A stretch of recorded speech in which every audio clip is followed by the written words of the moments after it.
ఇప్పటిదాకా మనము రాశిచక్రంలో గ్రహాలు, తర్వాత వాటి రాసులు, తర్వాత ఆధిపత్యాల గురించి, అంటే ఏ రాశికి ఏ గ్రహం అధిపతి, ఇలాంటి విషయాల్ని మనం డిస్కస్ చేసాం. ఇప్పుడు అసలు గ్రహాలకు సంబంధించిన కొన్ని విషయాల్ని మనం తెలుసుకోవడం, అలానే మన రెగ్యులర్ లైఫ్లో ఇవి ఏ విధంగా ఇన్ఫ్లుయెన్స్ చేస్తూ ఉంటాయి అనేది తెలుసుకుంటూ నేర్చుకుంటే పర్ఫెక్ట్గా మనకు ఆ విషయాలు గుర్తుంటాయి.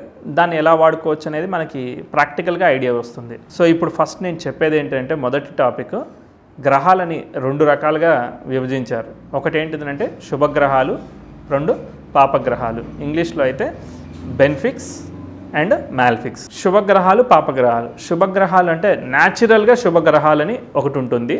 జాతకరీత్యా అంటే లగ్నానికి శుభులు, లగ్నానికి పాపులు అనేది రెండోది ఉంటుంది. ఇప్పుడు మనం న్యాచురల్ బెనిఫిక్స్, న్యాచురల్ మ్యాల్ఫిక్స్ అనే టాపిక్ని డిస్కస్ చేయబోతున్నాం. అంటే న్యాచురల్గా సహజ సిద్ధమైన శుభులు, సహజ సిద్ధమైన పాపులు. సహజంగా ఏ ఏ గ్రహాలని శుభగ్రహాలు అని అంటారు, అసలు వీటిని తెలుసుకోవడం వల్ల ఏ విధంగా వీటిని మనం వాడుకోవచ్చు అనే విషయాన్ని నేను 1 by 1 చెప్తాను.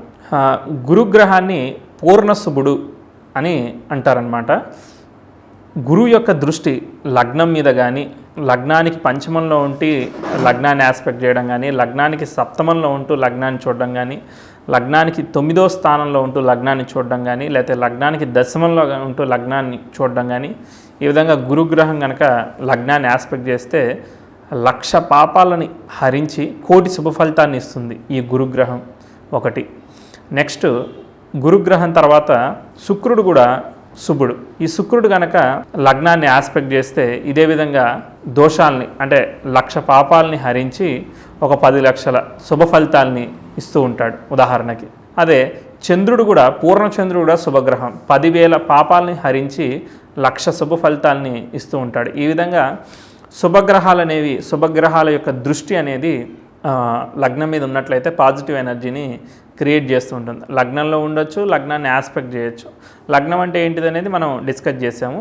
అసెండెంట్, లగ్నం అంటే అసెండెంట్. సో ఈ లగ్నాన్ని అంటే దాని సన్ రైజ్ను బట్టి మనం డిసైడ్ చేయడం జరుగుతుంది. ఈ లగ్నం మీద మనం ఏది మాట్లాడుకున్నా లగ్నం బట్టి మాట్లాడుకుంటూ ఉంటాము. సో లగ్నం అంటే ఏంటిదో మీరు తెలుసుకోవచ్చు.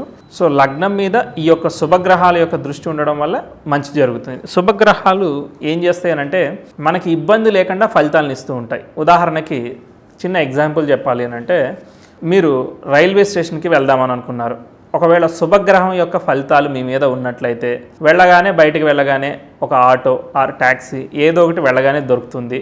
ఇమీడియట్గా మీరు స్టేషన్కి చేరుకుంటారు. ఎటువంటి ఇబ్బంది లేకుండా మీరు అనుకున్న ప్రయాణం మీరు కొనసాగిస్తారు. అదే శుభగ్రహాల యొక్క అనుగ్రహం లేకుండా ఉన్నట్లయితే మీరు వెళ్ళిన తర్వాత వెయిటింగ్ చేయొచ్చు, లేకపోతే బాగా ఎండగా ఉండొచ్చు. ఈ విధంగా ఏదో ఒక ఇబ్బందులు అనేవి కలుగుతూ ఉంటాయి. సో శుభగ్రహాలు ప్లెజెంట్గా వెళ్ళే సిచ్యువేషన్ని క్రియేట్ చేస్తూ ఉంటాయి. అంటే ఈజీ గోయింగ్గా ఉండే విధంగా మనకి ఫలితాన్ని ఇస్తూ ఉంటాయి. ఉదాహరణకి మీరు ఒక విషయాన్ని ఎక్స్పెక్ట్ చేశారు, అంటే ఒక టార్గెట్ పెట్టుకున్నారు ఒక విషయం మీద. సో అది సునాయాసంగా మీ ఎక్స్పెక్టేషన్స్ అనేవి రీజనబుల్ ఎక్స్పెక్టేషన్స్ ఉంటూ దాన్ని అచీవ్ చేసే విధంగా చేస్తుంది. సో శుభగ్రహం అనేది శుభ ఫలితాన్ని, తర్వాత అనుకూలమైన ఫలితాన్ని, ఇబ్బందికరం లేకుండా ఇచ్చే ఫలితాన్ని ఈ యొక్క శుభగ్రహాలు చేస్తూ ఉంటాయి. ఇది ముఖ్యంగా మనం 3 శుభగ్రహాల గురించి తెలుసుకున్నాం. తర్వాత బుధుడు అర్ధశుభుడు. సో ఇదేంటంటే శుభగ్రహాలతో కనుక బుధుడు కలిసి ఉన్నా, లేతే ఒక్కడే బుధుడు ఉన్నా, అంటే బుధుడు ఒక్కడే ఏ గ్రహాలతో కలయిక లేకుండా ఉన్నా ఒక రాశిలో ఆ యొక్క గ్రహం శుభ ఫలితాన్ని ఇస్తుంది. అలా కాకుండా బుధుడు పాపగ్రహాలతో కలిస్తే పాపి అవుతాడు, బుధుడు శుభగ్రహాలు కలిస్తే శుభుడు అవుతాడు. అందుకోసమే బుధుడిని అర్ధశుభుడు అని అంటారు.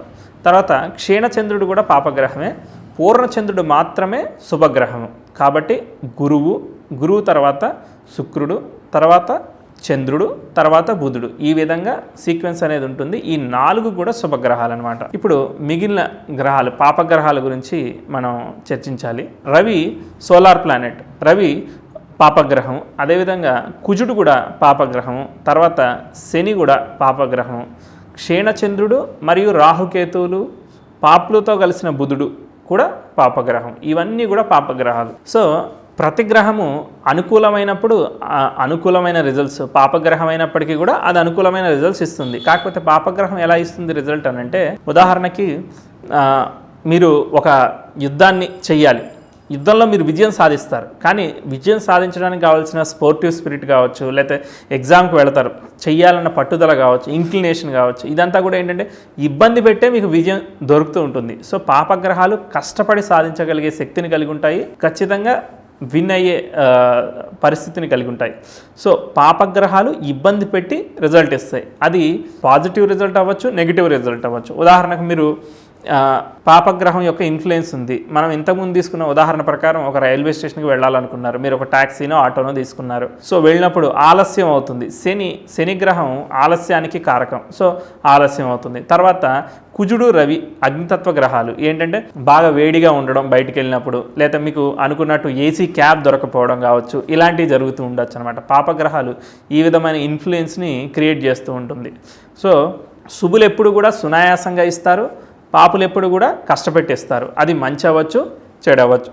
అదేవిధంగా ఇప్పుడు ఉదాహరణకి శుభగ్రహాలు ఏమీ నెగిటివ్ రిజల్ట్స్ ఇవ్వవా అని కాదు, శుభగ్రహాలు కూడా నెగిటివ్ రిజల్ట్స్ ఇస్తాయి. ఉదాహరణకి తీసుకున్నట్లయితే గురువు శుభగ్రహం అనుకుందాం. సో గురువు మిమ్మల్ని ఇబ్బంది పెట్టాలి. గురువు ఏంటిది? మాటలకి కారకుడు, వాక్కుకి కారకుడు. సో కాబట్టి ఏంటంటే ఎదుటి వాళ్ళు మిమ్మల్ని కొట్టకుండా చేత్తో మాటలతో ఇబ్బంది పెడుతూ ఉంటారు. అదే ఉదాహరణకి కుజుడు ఏంటంటే యుద్ధవీరుడు. ఒకవేళ కనుక మిమ్మల్ని ఇబ్బంది పెట్టాలంటే ఒక కత్తితోనో ఒక కర్రతోనో గట్టిగా కొట్టి ఇబ్బంది పెడతాడు.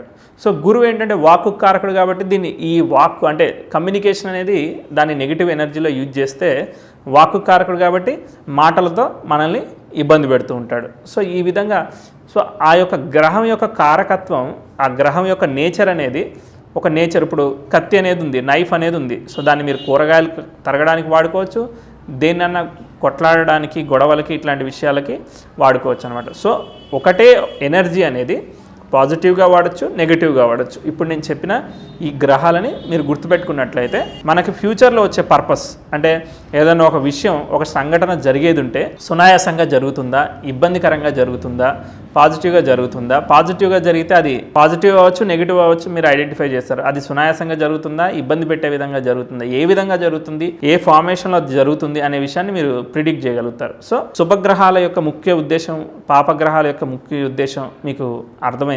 సో నేను మిగిలినవి అంటే గ్రహాలని ఇంకా ఏ రకాలుగా కారకత్వాలు కావచ్చు, మిగిలిన విషయాలు ఏవైతే ఉన్నాయో నేను 1 by 1 మీకు డిస్కస్ చేసి వినిపిస్తాను.